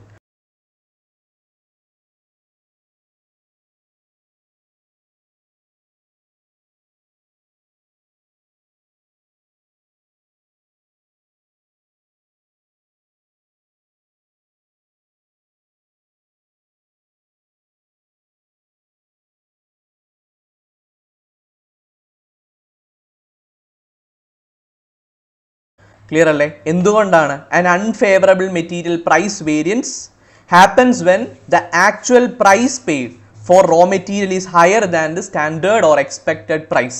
നമ്മൾ expect ചെയ്യുന്ന പ്രൈസ് അല്ലെങ്കിൽ നമ്മൾ സെറ്റ് ചെയ്ത സ്റ്റാൻഡേർഡ് പ്രൈസ് അതിനേക്കാളും കൂടുതലാണ് the actual price paid. Clear ആണോ? സോ ആ ഒരു സിറ്റുവേഷനിലാണ് അൺഫേവറബിൾ മെറ്റീരിയൽ പ്രൈസ് വേരിയൻസ് വരുന്നത്. ഓക്കെ അല്ലേ? സോ ആൻസർ എന്താണ്? Price increase in raw material, option A. ഇനിയും അടുത്ത question, who introduce the concept of management by objective? Management by objective എന്ന കോൺസെപ്റ്റ് ആരാണ് ഇൻട്രൊഡ്യൂസ് ചെയ്തത്? Elton Mayo, Peter F Drucker, C K Prahalad, Henry Fayol. ആരാണ് introduce ചെയ്തത്? Peter F Drucker ആണ് introduce ചെയ്തത്. Okay ആണോ? Management by objective, Peter F Drucker. Clear അല്ലേ? Yes. So the answer is Peter F Drucker. അടുത്ത question, if a company has separate production manager, marketing manager and finance manager, what basis of departmentation is followed by the company? അപ്പോൾ ഒരു കമ്പനിക്ക് production manager ഉണ്ട്, marketing manager ഉണ്ട്, finance manager ഉണ്ട്. അപ്പോൾ company ഏത് തരത്തിലുള്ള ഡിപ്പാർട്ട്മെന്റേഷൻ ആണ് അവിടെ ഫോളോ ചെയ്യുന്നത്? പ്രോഡക്റ്റിന്റെ ബേസിസിലാണോ ഡിപ്പാർട്ട്മെന്റുകൾ തിരിച്ചത്? ടെറിട്ടറി ബേസിസിലാണോ? ഫംഗ്ഷന്റെ ബേസിസിലാണോ? ഇതിന്റെ ഒന്നിന്റെയും ബേസിസിലല്ലേ? പ്രൊഡക്ഷൻ ഒരു ഫംഗ്ഷൻ അല്ലേ? മാർക്കറ്റിംഗ് ഒരു ഫംഗ്ഷൻ അല്ലേ? ഫിനാൻസ് എന്ന് പറയുന്ന ഒരു ഫംഗ്ഷൻ അല്ലേ ഒരു ഓർഗനൈസേഷന്റെ? സോ ഈ ഫംഗ്ഷന്റെ ബേസിസിലല്ലേ ഇവിടെ ഓരോ ഡിപ്പാർട്ട്മെന്റായി തിരിച്ച് ഓരോ മാനേജേഴ്സിനെ അലോട്ട് ചെയ്തത്? സോ ആൻസർ എന്താണ്? ഫംഗ്ഷൻ എന്നുള്ളതാണ്. ക്ലിയർ ആണോ? കാരണം പ്രൊഡക്ഷൻ, മാർക്കറ്റിംഗ്, ഫിനാൻസ് എന്നീ ബേസിസിലാണ് ഡിപ്പാർട്ട്മെന്റുകൾ തിരിച്ചത്. ടെറിട്ടറിയുടെ ബേസിസിലല്ല, സൗത്ത്, നോർത്ത്, ഈസ്റ്റ്, വെസ്റ്റ് ആ രീതിയിൽ ടെറിട്ടറിയുടെ ബേസിസിലല്ല തിരിച്ചത്. ഏതിൻ്റെ ബേസിസിലാണ്? ഫംഗ്ഷന്റെ ബേസിസിലാണ് തിരിച്ചത്. So the answer is function. 54ാമത്തത്, the very specific guide to action is called. അതായത് ആക്ഷൻ, പ്രവൃത്തിക്കുള്ള ഗൈഡ്, പ്രവൃത്തി എങ്ങനെ ചെയ്യണമെന്നുള്ള ഗൈഡ്, അതിനെ എന്തെന്ന് വിളിക്കാം? സ്ട്രാറ്റജി എന്ന് വിളിക്കാമോ, റൂൾ എന്ന് വിളിക്കാമോ, പോളിസി എന്ന് വിളിക്കാമോ, പ്രൊസീജിയർ എന്ന് വിളിക്കാമോ? ഏതാണ് very specific guide to action? Answer എന്തായിരിക്കും? റൂളാണ് അല്ലേ? റൂൾ എന്ന് പറയുന്നത് എന്താണ്? Specific and mandatory guide to action ആണ്. ക്ലിയർ ആണോ? ഒരു കാര്യം എങ്ങനെ ചെയ്യണമെന്നുള്ള നിയമം, റൂൾ. സോ റൂൾ പറയും ഒരു കാര്യം, ഒരു ആക്ഷൻ എങ്ങനെ ചെയ്യണമെന്ന്. So rule is a very specific and mandatory guide to action. So the answer is rule. അടുത്തത്, which is the oldest form of organization? ഈ താഴെ പറയുന്നവയിൽ ഏതാണ് oldest form of organization? Line organization, line and staff organization, functional organization, none of these. ഏതാണ് oldest form? ഏതായിരിക്കും? Answer is line organization. Line. എന്തുകൊണ്ടാണ് line organization എന്ന് പറയുന്നത്? It is the oldest and simplest form of organizational structure. ഏറ്റവും simple ആയിട്ടുള്ള organisation structure ആണ് line organisation. Clear ആണോ? Line ഓർഗനൈസേഷന്റെ പ്രത്യേകത എന്താ? ഇവിടെ അതോറിറ്റി ടോപ്പിൽ നിന്ന് ബോട്ടത്തിലേക്കാണ് ഫ്ലോ ചെയ്യുന്നത്, in A straight line. Clear ആണോ? ഹെഡ്, അവരുടെ താഴെ മാനേജേഴ്സ്, ആ രീതിയിൽ താഴേക്ക് അതോറിറ്റി ഫ്ലോ ചെയ്യുന്നു, ഒരു സ്ട്രെയിറ്റ് ലൈനിൽ ഫ്ലോ ചെയ്യുന്നു. ഇതാണ് ഏറ്റവും oldest form of organizational structure എന്ന് പറയുന്നത്. ഇത് വളരെ ക്ലിയർ ആണ്, അതുപോലെ മനസ്സിലാക്കാൻ എളുപ്പവുമാണ്, സ്ട്രെയിറ്റ് ലൈൻ ആയിട്ടുള്ളത്. ക്ലിയർ ആണോ? യെസ്. ഓക്കെ. ഇത് കുറച്ചുകൂടെ എന്താ, ഫ്ലെക്സിബിലിറ്റി കുറഞ്ഞതാണ്, റിജിഡ് ആണ്. കാരണം ഒരു സ്ട്രെയിറ്റ് ലൈനിലാണ് അതോറിറ്റി പോകുന്നത്. ക്ലിയർ അല്ലേ? Yes. So the answer is line organization. അതാണ് ഏറ്റവും oldest form of organizational structure. 56ാമത്തത്, the first woman authority in management is.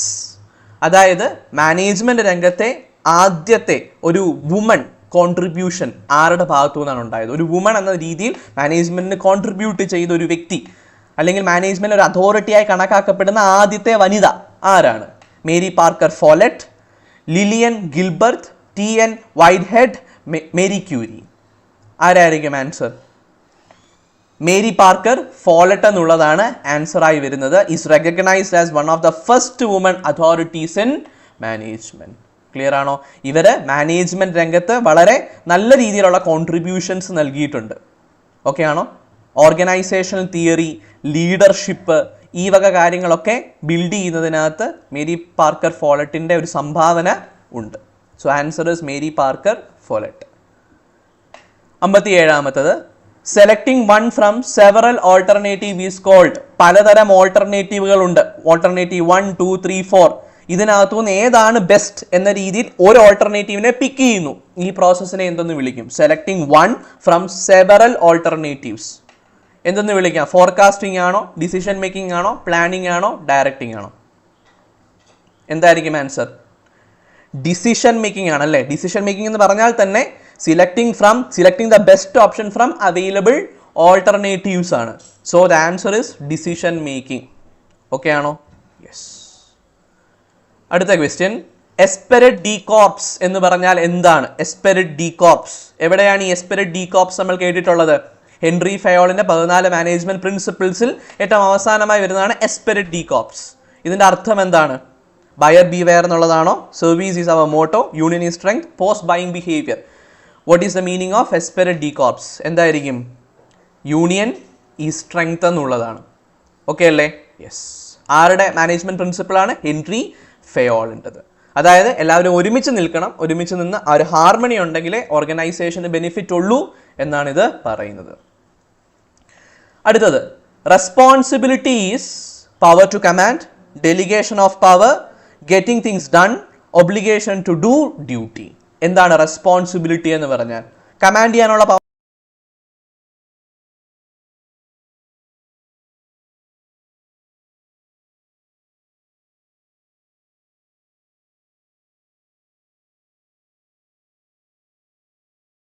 ആണോ റെസ്പോൺസിബിലിറ്റി?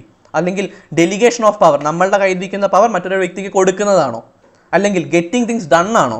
അതെന്താ? മാനേജ്മെന്റ് അല്ലേ, art of getting things done. അപ്പൊ എന്തായിരിക്കും ആൻസർ? റെസ്പോൺസിബിലിറ്റി എന്ന് പറയുന്നത് ഒരു കാര്യം ചെയ്യാനുള്ള നമ്മളുടെ ബാധ്യതയാണ്, ഒബ്ലിഗേഷൻ ആണ്. So answer is obligation to do duty. Clear ആണോ? Yes. So that is responsibility. 60ാമത്തത്, a person who has entrepreneur skill but works within an organization or venture that seek dynamism. അവരെ എന്തെന്ന് വിളിക്കാം? ഓൺട്രപ്രണർ എന്ന് വിളിക്കാമോ, ഇന്റർപ്രണർ എന്ന് വിളിക്കാമോ, അതോ ഇതൊന്നും വിളിക്കത്തില്ലേ? ക്ലിയർ ആണ്? ഇൻട്രാപ്രണർ എന്ന് വിളിക്കാമോ, ഇന്റർപ്രണർ എന്ന് വിളിക്കാമോ, ഓൺട്രപ്രണർ എന്ന് വിളിക്കാമോ? A person who has entrepreneur skill but works within an organization or venture that seek dynamism. എന്താണ് answer? Answer is intrapreneur. Intrapreneur എന്ന് പറഞ്ഞാൽ എന്താ? someone who uses entrepreneurial skill while working within an organization. Organisation അകത്ത് work ചെയ്യുന്നു, അതിനകത്ത് work ചെയ്തുകൊണ്ട് തന്നെ എന്ത് ചെയ്യുന്നു? അയാളുടെ ഓൺട്രപ്രണർ സ്കിൽ അയാൾ പുറത്ത് കാണിക്കുന്നു, അയാൾ ഇന്നോവേറ്റീവ് ഐഡിയാസ് കൊണ്ടുവരുന്നു, ആ ഒരു പെർട്ടിക്കുലർ സംരംഭത്തിന് ഗ്രോത്ത് ഉണ്ടാക്കുന്ന രീതിയിലുള്ള പ്രവർത്തനങ്ങൾ കൊണ്ടുവരുന്നു. ക്ലിയർ ആണോ? പക്ഷെ അയാൾ എന്ത് ചെയ്യുന്നില്ല? പേഴ്സണൽ ഫിനാൻഷ്യൽ റിസ്ക് എടുക്കുന്നില്ല. അയാൾ ഓൺട്രപ്രണർ അല്ല, അയാളല്ല റിസ്ക് എടുക്കുന്നത്, മറ്റാരോ ആണ്. പക്ഷെ ആ ഓർഗനൈസേഷനിൽ പ്രവർത്തിച്ചുകൊണ്ട് അയാൾ ഇന്നോവേറ്റീവ് ആയിട്ട് പ്രവർത്തിക്കുന്നു, ഓർഗനൈസേഷന്റെ ഗ്രോത്തിന് വേണ്ടി പ്രവർത്തിക്കുന്നു, അയാളുടെ ഓൺട്രപ്രണർ സ്കിൽ ഉപയോഗിക്കുന്നു without actually being an entrepreneur. Clear ആണോ? സോ അങ്ങനെയുള്ളവരെ എന്തെന്ന് വിളിക്കാം? ഇൻട്രാപ്രണർ എന്ന് വിളിക്കാം. ഇൻട്രാപ്രണർ. 61ാമത്തത്, name the form of business in which the member are having limited liability. താഴെ പറയുന്ന ഏത് ഫോം ഓഫ് ബിസിനസ്സിലാണ് മെമ്പേഴ്സിന് ലിമിറ്റഡ് ലൈബിലിറ്റി ഉള്ളത്? സോൾ പ്രൊപ്രൈറ്റർഷിപ്പ്, അവിടെ ലൈബിലിറ്റി എങ്ങനെയാ? നമുക്കറിയാം, അൺലിമിറ്റഡ് ലൈബിലിറ്റിയാ. ഒരൊറ്റ ഓണറേ ഉള്ളൂ. ലാഭം ഉണ്ടെങ്കിൽ അയാൾ മുഴുവനായി എടുക്കും, നഷ്ടമാണെങ്കിൽ അയാൾ തന്നെ അത് സഹിക്കും. പാർട്ണർഷിപ്പിലും എങ്ങനെയാ? പാർട്ണർഷിപ്പിലും അൺലിമിറ്റഡ് ലൈബിലിറ്റിയാ. നമുക്കറിയാം, അൺലിമിറ്റഡ് ലൈബിലിറ്റിയാ പാർട്ണർഷിപ്പിലും. കമ്പനിയിലാണ് എങ്ങനെയുള്ള ലൈബിലിറ്റി ഉള്ളത്? ലിമിറ്റഡ് ലൈബിലിറ്റി ഉള്ളത്. ഒരു കമ്പനിയുടെ കേസിൽ, ഒരു ജോയിന്റ് സ്റ്റോക്ക് കമ്പനിയുടെ കേസിൽ ഷെയർ ഹോൾഡേഴ്സിന്റെ liability is limited to the extend of amount of money that they have to contribute for the share they have purchase. അവർ മേടിച്ച ഷെയറിന് നേരിട്ടുള്ള പൈസ കൊടുക്കുന്നിടം വരെ മാത്രമേ അവരുടെ ലൈബിലിറ്റി ഉള്ളൂ. അല്ലെങ്കിൽ അവർ ഗ്യാരണ്ടി ചെയ്ത് കൊടുക്കാമെന്ന് പറഞ്ഞ എമൗണ്ട് കൊടുക്കുന്നിടം വരെ അവരുടെ ലൈബിലിറ്റി ഉള്ളൂ. സോ ആൻസർ എന്തായിരിക്കും? ജോയിന്റ് സ്റ്റോക്ക് കമ്പനിയാണ്. In a joint stock company, members have limited liability. ഇതിന്റെ അർത്ഥം എന്താ? They are only responsible for the company's debt up to the value of their share. ഞാൻ 10 രൂപയുടെ ഷെയറാണ് മേടിച്ചിട്ടുള്ളതെങ്കിൽ 10 രൂപ കമ്പനിക്ക് കൊടുക്കാനുള്ള ബാധ്യതയെ എനിക്കുള്ളൂ. 10 രൂപയുടെ ഷെയറല്ല ഞാൻ മേടിച്ചത്, ഞാനിപ്പം 5 രൂപയെ കൊടുത്തിട്ടുള്ളൂ, 10 രൂപയിൽ 5 കൊടുത്തിട്ടുള്ളൂ. അങ്ങനെയാണെങ്കിൽ ബാക്കി 5 കൂടെ കൊടുക്കാനുള്ള ബാധ്യതയെ എനിക്കുള്ളൂ. കമ്പനിക്ക് എന്തൊക്കെ നഷ്ടം വന്നോട്ടെ, എൻ്റെ ബാധ്യത ഞാൻ മേടിച്ച ഷെയറിൻ്റെ ബാക്കി പൈസ കൊടുക്കാനുള്ളത് കൊടുക്കുക എന്നുള്ളത് വരേ ഉള്ളൂ. സോൾ പ്രൊപ്രൈറ്റർക്കും പാർട്ണർക്കും അൺലിമിറ്റഡ് ലൈബിലിറ്റിയുമാണ്. So the answer is joint stock company. 62ാമത്തത്, motivation available at the time of performance of work. നമ്മളൊരു വർക്ക് ചെയ്യുകയാണ്, ആ വർക്ക് ചെയ്തുകൊണ്ടിരിക്കുന്ന സമയത്ത് നമുക്ക് അവൈലബിൾ ആയിട്ടുള്ള മോട്ടിവേഷൻ, ഇത് നെഗറ്റീവ് മോട്ടിവേഷൻ ആണോ, ഇൻട്രൻസിക് മോട്ടിവേഷൻ ആണോ, ഫിനാൻഷ്യൽ മോട്ടിവേഷൻ ആണോ, പോസിറ്റീവ് മോട്ടിവേഷൻ ആണോ? ഒരു ജോലി ചെയ്തുകൊണ്ടിരിക്കുമ്പോൾ നമ്മുടെ ഉള്ളിൽ നിന്നൊരു മോട്ടിവേഷൻ വരികയാണ് ചെയ്യുന്നത് അല്ലേ? Motivation available at time of performance of work. അപ്പോൾ ഏത് തരം മോട്ടിവേഷൻ ആയിരിക്കും അത്? ഇൻട്രൻസിക് മോട്ടിവേഷനാണ്. Intrinsic motivation comes from within the individual. ഒരു ഇൻഡിവിജ്വലിൻ്റെ ഉള്ളിൽ നിന്ന് വരുന്ന മോട്ടിവേഷനാണ് ഇൻട്രൻസിക് മോട്ടിവേഷൻ. നമ്മളൊരു വർക്ക് ചെയ്തുകൊണ്ടിരിക്കുമ്പം ആ ചെയ്യുന്ന സമയത്ത് മുന്നോട്ടേക്ക് പോകാനുള്ള മോട്ടിവേഷൻ നമ്മുടെ ഉള്ളിൽ നിന്ന് വരികയാണ്. So that is intrinsic motivation. Okay അല്ലേ? യെസ്. ഈ ഉള്ളിൽ നിന്ന് വരുന്ന ഈ മോട്ടിവേഷൻ എന്തിനെ ബേസ് ചെയ്തായിരിക്കും? നമ്മുടെ പേഴ്സണൽ സാറ്റിസ്ഫാക്ഷൻ, നമ്മുടെ ഇൻട്രസ്റ്റ് അല്ലെങ്കിൽ നമ്മുടെ സെൻസ് ഓഫ് അച്ചീവ്മെൻറ്റ്, ഇതിനെയൊക്കെ ബേസ് ചെയ്തായിരിക്കും ഇരിക്കും. നമ്മുടെ ഉള്ളിൽ നിന്ന് വരുന്നു, നമ്മൾ ആ വർക്ക് ചെയ്യുന്ന സമയത്ത് നമ്മുടെ ഉള്ളിൽ നിന്ന് വരുന്നു. So the answer is intrinsic motivation. ഇനി ഡെലിഗേഷൻ ഓഫ് അതോറിറ്റി അറിയാമല്ലോ. നമ്മളുടെ അധികാരം മറ്റൊരാളിലേക്ക് നമ്മൾ കൈമാറുകയാണ്, നമുക്ക് വേണ്ടി ആ കാര്യം ചെയ്യുന്നതിന് വേണ്ടി. So delegation create now work, existing work, obligation, new line of management. നമ്മളുടെ അധികാരം മറ്റൊരാൾക്ക് ഡെലിഗേറ്റ് ചെയ്താൽ അവിടെ ആ വ്യക്തിയിൽ എന്താണ് വരുന്നത്? ആ പറഞ്ഞിട്ടുള്ള കാര്യം ചെയ്യാനുള്ള ഒബ്ലിഗേഷനാണ് വരുന്നത്. ആൻസർ എന്താ അപ്പം? Obligation. Delegation means assigning responsibility to someone else. ഞാൻ ചെയ്യേണ്ട ഒരു കാര്യമാണ്, എനിക്ക് ഒരുപാട് വർക്കുണ്ട്, എൻ്റെ ജൂനിയർക്ക് ഞാൻ എന്ത് ചെയ്തു? ഈ ഒരു കാര്യം ചെയ്യാനുള്ള അധികാരം ഡെലിഗേറ്റ് ചെയ്തു കൊടുത്തു. ഓക്കെ ആണോ? എൻ്റെ അധികാരമാണ്, അയാൾക്ക് അധികാരമില്ല, ഞാൻ കൊടുത്തത് കൊണ്ടാണ് അയാൾക്ക് ഇപ്പോൾ അധികാരം ഉള്ളത്. ഞാൻ ഡെലിഗേറ്റ് ചെയ്തു ആ ഒരു അധികാരം. അപ്പോൾ ഇനി എൻ്റെ ജൂനിയർക്ക് എന്തുണ്ട്? ഞാൻ കൊടുത്ത അധികാരം ഉപയോഗിച്ച് ആ ടാസ്ക് ചെയ്യാനുള്ള ഒബ്ലിഗേഷൻ ഉണ്ട്. When a task is delegated, the person receiving it has an obligation to complete it properly. Clear ആണോ? Even though the ultimate responsibility still rests with the delegator. ഞാൻ ചെയ്യേണ്ട ഒരു വർക്ക്, എനിക്ക് അതിനുള്ള അധികാരമുണ്ട്, എനിക്ക് അതിനുള്ള റെസ്പോൺസിബിലിറ്റി ഉണ്ട്. ഞാൻ എന്ത് ചെയ്തു? എൻ്റെ ജൂനിയർക്ക് ആ വർക്ക് ചെയ്യാനുള്ള അധികാരം ഡെലിഗേറ്റ് ചെയ്ത് കൊടുത്തു. ഓക്കെ ആണോ? എൻ്റെ ജൂനിയർക്ക് ഇപ്പോൾ എന്തുണ്ട്? ആ വർക്ക് ചെയ്യാനുള്ള ഒബ്ലിഗേഷൻ ഉണ്ട്. പക്ഷേ ആ വർക്ക് എൻ്റെ ജൂനിയർ ചെയ്തില്ലെങ്കിൽ ആരായിരിക്കും ആൻസർ ചെയ്യേണ്ടി വരിക? ഞാൻ തന്നെയാണ്. കാരണം എന്താ? എൻ്റെ വർക്കായിരുന്നു അത്, എനിക്ക് ചെയ്യാൻ സമയമില്ലാത്തതുകൊണ്ട് അവന് ഡെലിഗേറ്റ് ചെയ്ത് കൊടുത്തതാണ്. ക്ലിയർ ആണോ? അപ്പോൾ അവിടെ എന്താ ക്രിയേറ്റഡ് ആവുന്നത്? ഒബ്ലിഗേഷൻ ആണ് ക്രിയേറ്റഡ് ആവുന്നത്. 64ാമത്തത്, a plan relating to a period of time expressed in numerical term is. ഒരു പ്ലാൻ ആണ്, അതെങ്ങനെ എക്സ്പ്രസ് ചെയ്തേക്കുന്നത്? ന്യൂമറിക്കൽ ടേമിലാണ് എക്സ്പ്രസ് ചെയ്തേക്കുന്നത്. ഈ പ്ലാൻ ഒരു പീരീഡ് ഓഫ് ടൈമിലേക്കുള്ള പ്ലാനുമാണ്. ഒരു പ്ലാനാണ്, ന്യൂമറിക്കൽ ടേമിൽ എക്സ്പ്രസ് ചെയ്തിരിക്കുന്നു, ഒരു പർട്ടിക്കുലർ പീരീഡ് ഓഫ് ടൈമിലേക്കുള്ള പ്ലാനുമാണ്. ഇതിനെ എന്തെന്ന് വിളിക്കാം? ബഡ്ജറ്റ് ആണോ, പോളിസി ആണോ, പ്രോഗ്രാം ആണോ, സ്ട്രാറ്റജി ആണോ? എന്തായിരിക്കും ആൻസർ? ഒരു പർട്ടിക്കുലർ പീരീഡിലേക്കുള്ള ന്യൂമറിക്കൽ ടേംസിൽ റെപ്രസെൻറ്റ് ചെയ്തിട്ടുള്ള പ്ലാൻ, അതിനെ വിളിക്കുന്ന പേരാണ് ബഡ്ജറ്റ്. ക്ലിയർ ആണോ? A budget is a financial or numerical plan for a specific period. ഈ ബഡ്ജറ്റിൽ എന്തൊക്കെ കാണും? വരവ്, ചിലവ്. ക്ലിയർ ആണോ? യെസ്. സോ ബഡ്ജറ്റ് ആണ് ആൻസർ. 65ാമത്തത്, administration deal with implementation of policy, framing of policy, planning, controlling. ഇതിലേതാണ് അഡ്മിനിസ്ട്രേഷൻ്റെ ഉത്തരവാദിത്തം? അഡ്മിനിസ്ട്രേഷൻ എന്ന് പറഞ്ഞു കഴിഞ്ഞാൽ ആരാണോ എല്ലാ കാര്യങ്ങളും നിയന്ത്രിക്കുന്ന ആ വ്യക്തി, അഡ്മിനിസ്ട്രേഷൻ. അല്ലെങ്കിൽ ഒരു ഗ്രൂപ്പ് ഓഫ് പീപ്പിൾ, അഡ്മിനിസ്ട്രേഷൻ. അവരിതിനകത്ത് എന്താ ചെയ്യുക?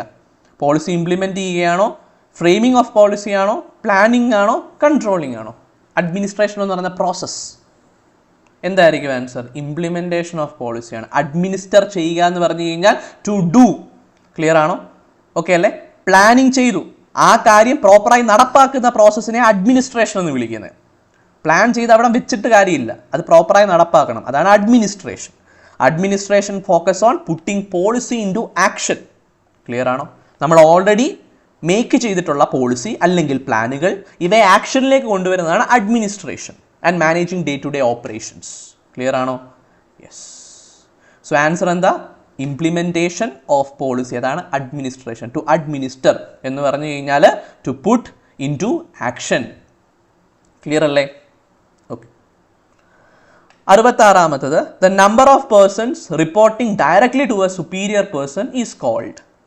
അതായത് കുറച്ചധികം ആൾക്കാർ ഡയറക്ട്ലി ഒരു സുപ്പീരിയർ പേഴ്സണ് റിപ്പോർട്ട് ചെയ്യുകയാണ്. ഇതിനെ എന്തെന്ന് വിളിക്കാം? കമ്മ്യൂണിക്കേറ്റിംഗ് എന്ന് വിളിക്കാൻ പറ്റുമോ? അല്ലെങ്കിൽ കോർഡിനേറ്റിംഗ് ആണോ ഈ പ്രോസസ്സ്? അല്ലെങ്കിൽ സ്പാൻ ഓഫ് കൺട്രോൾ ആണോ, ലീഡർഷിപ്പ് ആണോ? എന്താണ് ഈ ഒരു പർട്ടിക്കുലർ പ്രോസസ്സ്?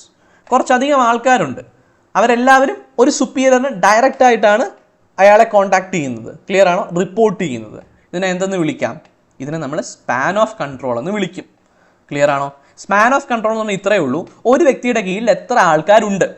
എൻ്റെ കീഴിൽ 5 പേരാ ഉള്ളെങ്കിൽ അതാണ് എൻ്റെ സ്പാൻ ഓഫ് കൺട്രോൾ. 10 പേരുണ്ടെങ്കിൽ 10 പേരാ സ്പാൻ ഓഫ് കൺട്രോൾ. അർത്ഥം എന്താ? ഈ 5 പേർ അല്ലെങ്കിൽ 10 പേർ ഡയറക്ട്ലി എന്നോടാണ് റിപ്പോർട്ട് ചെയ്യുന്നത്, because I am their superior.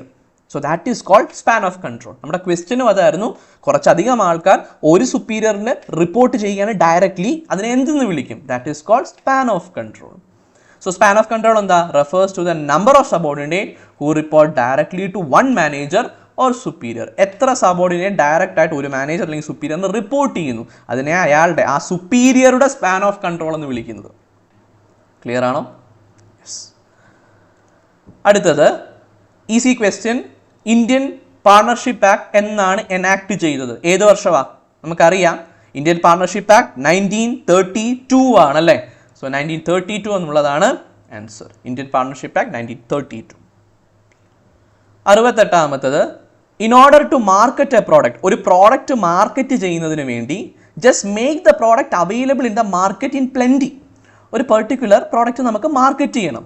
അത് മാർക്കറ്റ് ചെയ്യണമെങ്കിൽ ആ ഒരു പെർട്ടിക്കുലർ പ്രോഡക്റ്റ് വളരെ വലിയ ക്വാണ്ടിറ്റിയിൽ മാർക്കറ്റിൽ അവൈലബിൾ ആക്കുക. ഈ ഒരു കോൺസെപ്റ്റ് ക്ലിയർ ആണോ? Which concept of marketing is expressed through this statement? ഈ സ്റ്റേറ്റ്മെന്റിലൂടെ മാർക്കറ്റിംഗിന്റെ ഏത് കോൺസെപ്റ്റാണ് എക്സ്പ്രസ് ചെയ്തിട്ടുള്ളത്?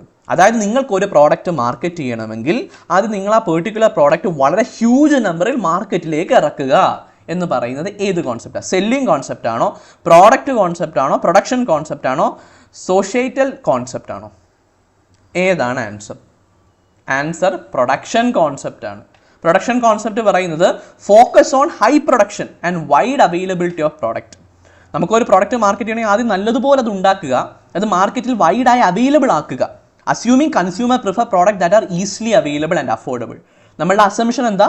ഏതൊരു പ്രോഡക്റ്റ് ആണോ മാർക്കറ്റിൽ ഏറ്റവും ഈസിയായി അവൈലബിൾ, അതായത് പ്ലെൻറ്റി ആയിട്ടുണ്ട്, അതുപോലെ അത് അഫോർഡബിൾ റേറ്റിലുമാണെങ്കിൽ അവിടെ ആൾക്കാർ അത് പ്രിഫർ ചെയ്യും എന്ന അസംഷനിലാണ് ഈ കോൺസെപ്റ്റ് വർക്ക് ചെയ്യുന്നത്.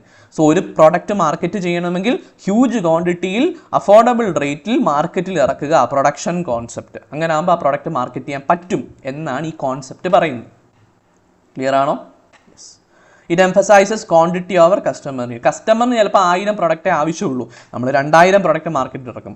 കാരണം ആ പ്രോഡക്റ്റ് എത്ര അവൈലബിൾ ആണെന്ന് കാണിക്കാനും അവൈലബിലിറ്റി കൂടുമ്പം കസ്റ്റമേഴ്സ് അത് മേടിക്കുമെന്ന അസംഷൻ ഉണ്ട്. ഓക്കെ ആണോ? That is production concept. 69ാമത്തത്, the specific group of customers who have a particular interest in your product. നിങ്ങളുടെ പ്രോഡക്റ്റിൽ ഇൻട്രസ്റ്റ് ഉള്ള ഒരു ഗ്രൂപ്പ് ഓഫ് കസ്റ്റമേഴ്സ്, അവരെ എന്തെന്ന് വിളിക്കാം? Target market, supporters, marketing mix, none of the above. ആരാണത്? നിങ്ങളുടെ പ്രോഡക്റ്റിൽ ഇൻട്രസ്റ്റ് ഉള്ള group of customers. Target market ആണ്. ഓക്കെ ആണോ? Target market. A target market is a specific group of customer a business aim to serve. Clear ആണോ? ഞാനിപ്പം sanitary napkins അല്ലെങ്കിൽ പാഡുകൾ ഉൽപ്പാദിപ്പിക്കുന്ന ഒരു കമ്പനിയാണെങ്കിൽ എൻ്റെ ടാർഗറ്റ് ഓഡിയൻസ് അല്ലെങ്കിൽ ടാർഗറ്റ് മാർക്കറ്റ് ആരാണ്? സ്ത്രീകളാണ്. അതേപോലെ തന്നെ ടോയ്സ് ആണ് ഉൽപ്പാദിപ്പിക്കുന്നതെങ്കിൽ കുട്ടികളാണ്. അതാണ് ടാർഗറ്റ് മാർക്കറ്റ്. കാരണം അവരാണ് എൻ്റെ പ്രോഡക്റ്റിൽ ഇൻട്രസ്റ്റ് കാണിക്കാൻ പോകുന്ന ആൾക്കാർ. ക്ലിയർ ആണോ? So that is target market. 70ാമത്തത്, dividing the customers of a product based on their attitude towards the product. Okay ആണോ? കസ്റ്റമേഴ്സിൻ്റെ പ്രോഡക്റ്റിനോടുള്ള ആറ്റിറ്റ്യൂഡ്, അതിൻ്റെ ബേസിസിൽ കസ്റ്റമേഴ്സിനെ തരംതിരിക്കുന്നു.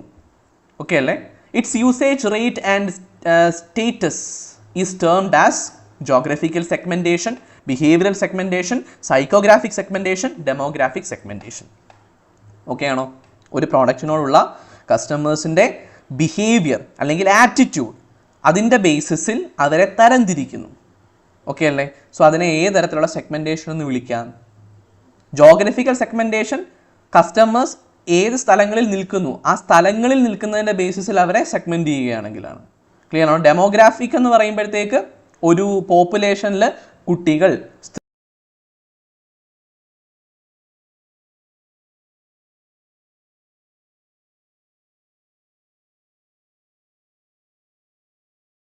സ്ത്രീകൾ ആ രീതിയിൽ ക്ലാസിഫൈ ചെയ്യുമ്പോൾ. ക്ലിയർ ആണോ? അല്ലെങ്കിൽ സൈക്കോളജിക്കൽ ആയിട്ടുള്ള ഫാക്ടേഴ്സിൻ്റെ ബേസിസിലാണെങ്കിൽ സൈക്കോഗ്രാഫിക് ആ രീതിയിൽ പറയാം. ബിഹേവിയറൽ സെഗ്മെൻറ്റേഷൻ എന്താ പറയുന്നത്? അവരുടെ ബിഹേവിയറിൻ്റെ ബേസിസ്, ഒരു പ്രോഡക്റ്റിനോട് എങ്ങനെ അവർ ബിഹേവ് ചെയ്യുന്നു എന്നതിൻ്റെ ബേസിസ്. സോ ആൻസർ എന്താ?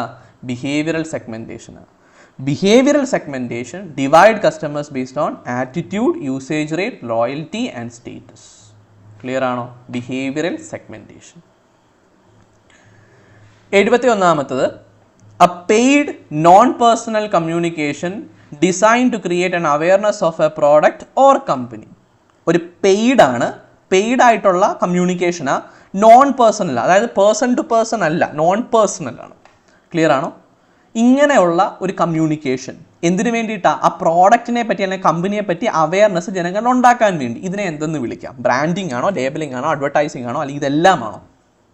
നമുക്ക് അഡ്വർടൈസിങ്ങിൻ്റെ ഡെഫിനിഷൻ അറിയാം. അതുതന്നെ it is a paid non personal communication to create awareness about the product or company എന്നുള്ളതാണ് അതിൻ്റെ ഡെഫിനിഷൻ തന്നെ. ആൻസർ എന്തായിരിക്കും അപ്പം? അഡ്വർടൈസിങ് ആയിരിക്കും. അഡ്വർടൈസിങ് പല രീതിയിൽ അഡ്വർടൈസ് ചെയ്യാം, പല മീഡിയത്തിലും നമുക്ക് അഡ്വർടൈസ് ചെയ്യാം, പല പ്ലാറ്റ്ഫോമും യൂസ് ചെയ്ത് നമുക്ക് അഡ്വർടൈസ് ചെയ്യാം. 72ാമത്തത് the practice of adding task that increase both responsibility and opportunity for growth in a job.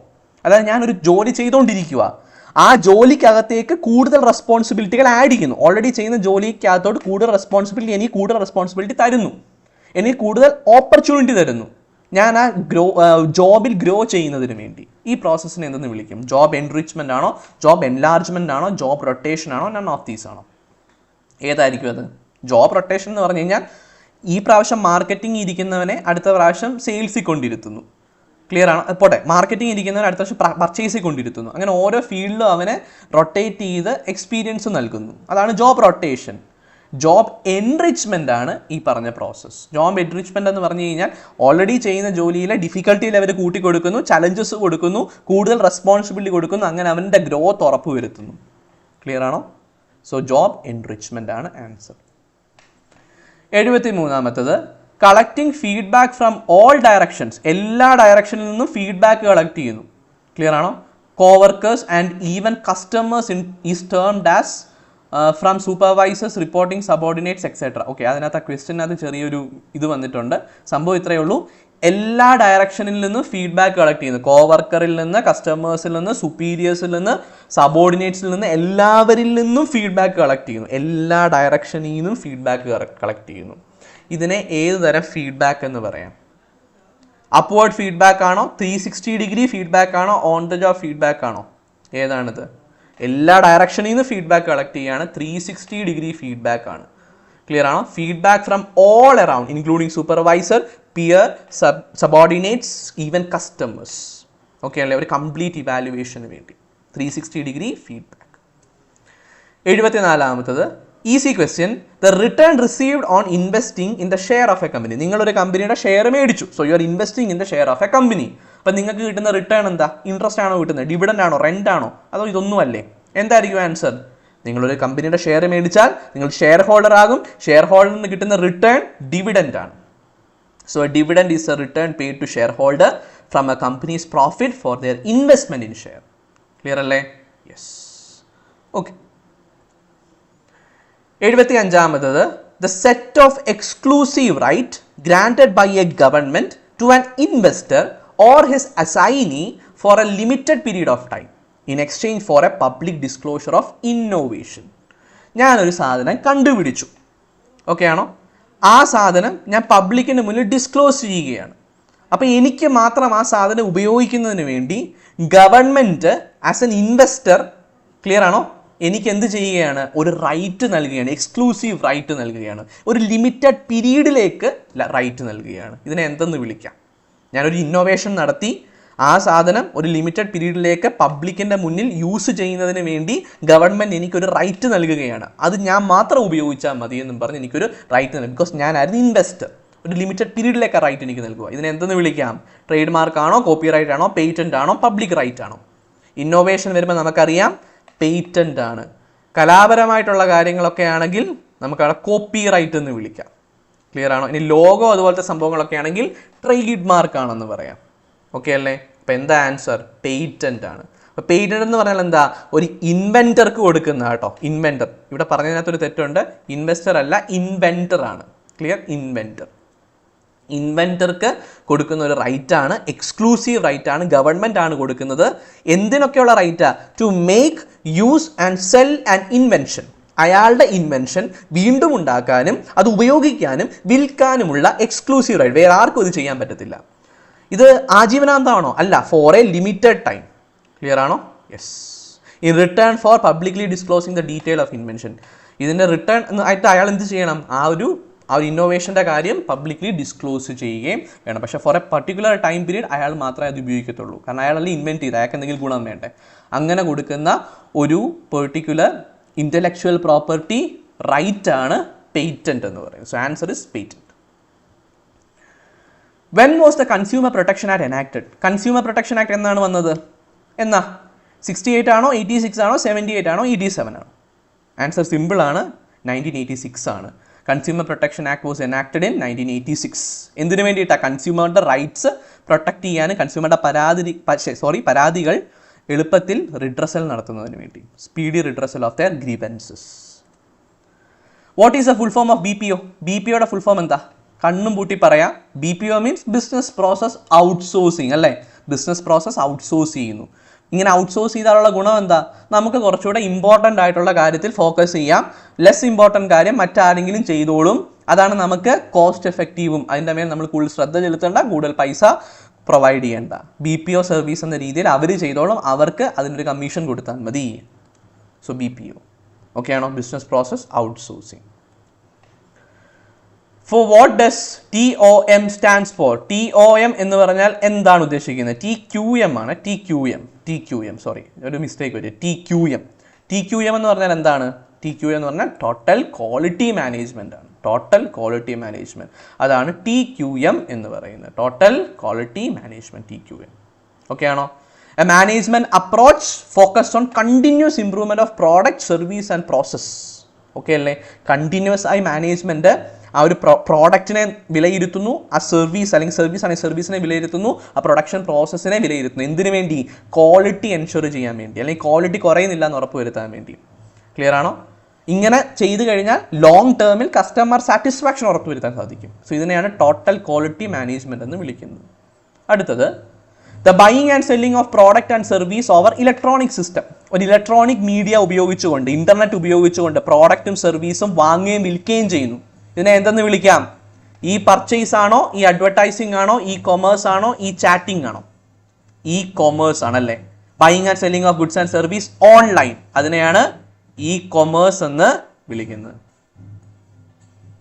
80ാമത്തത്, a market where all kind of financial instruments are bought and sold. എല്ലാ തരത്തിലുള്ള financial instruments വാങ്ങുകയും വിൽക്കുകയും ചെയ്യുന്ന മാർക്കറ്റിനെ എന്തെന്ന് വിളിക്കാം? Credit market, financial market, bond market, derivative market. ഏതാണ്?